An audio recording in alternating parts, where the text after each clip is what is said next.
मीरपुर खास में bureau chief Siddique सागर की रिपोर्ट मूजिब मीरपुर खास डिवीज़न में कायम टीबी अस्पताल सालन खां बंद सियासी अगवान और इंतजामिया खामोश तमाशाई बणियल बिल्डिंग भूत बंगले जो ॾेख ॾियण लगी। मीरपुर खास के मारूफ सियासी शख्सियत मरहूम पीर गुलाम रसूल शाह जिलानी, हाजी हुसैन बख्श मरी और मारूफ मसीहा डॉक्टर HMA ड्रेगो जे ख़िदमतुन सां नाइंसाफ़ी कंदे टीबी अस्पताल सेंटर के तबाही के किनारे ते पहुंचाया वियो आहे। इंतजामिया जी नाअहलियत सबब सेंटर काफ़ी सालन खां बंद हुजण जे करे बिल्डिंग जे सामान दर और दरियूं चोरी थी वयूं आहिनि।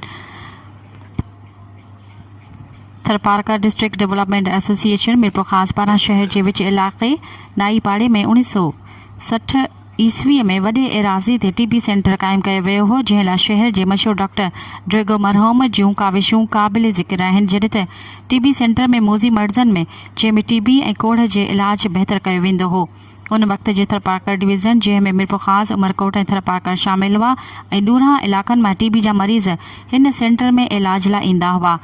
मरीज़न जो मुफ़्त इलाज और दवाऊं पिण मुफ़्त में ॾिनियूं वेंदियूं हुयूं। जॾहिं त मशहूर सियासी और समाजी शख्सियत मरहूम पीर गुलाम रसूल शाह जिलानी सेंटर ला मुफ़्त में ज़मीन ॾिनी हुई, जंहिं ते टीबी अस्पताल कायम कई वई हुई, मगर इंतजामिया जी लापरवाही सबब सेंटर के काफ़ी सालन खां बंद कयो वियो आहे।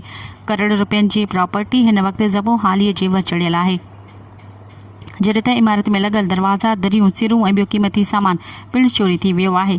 सेंटर में हिन वक्त गंदगी जा ढेर लगल आहिनि। मज़कूरा इदारे जा कुछ बुनियादी मेंबर हिन वक्त लाडाणो करे विया आहिनि, मगर उन्हनि जे कयल ख़िदमतुनि सां नाइंसाफ़ी कंदे इदारे के तबाही के किनारे ते पहुंचायो वियो आहे। जॾहिं त टीबी सेंटर जा उहिदेदार ऐं मेंबर पिण मौजूद आहिनि, मगर उन्हनि खे हिन तरफ़ का बि दिलचस्पी न रही आहे। जॾहिं त काफ़ी फंड मौजूद हुजण जे बावजूद भी ज़बू हाल इदारे जी बहाली लाइ के बि जोगा कदम न कया विया आहिनि। इदारे जूं काफ़ी सालन खां चूंडूं बि न थी सघियूं आहिनि, जेको पिण हिकु सवालिया निशान आहे।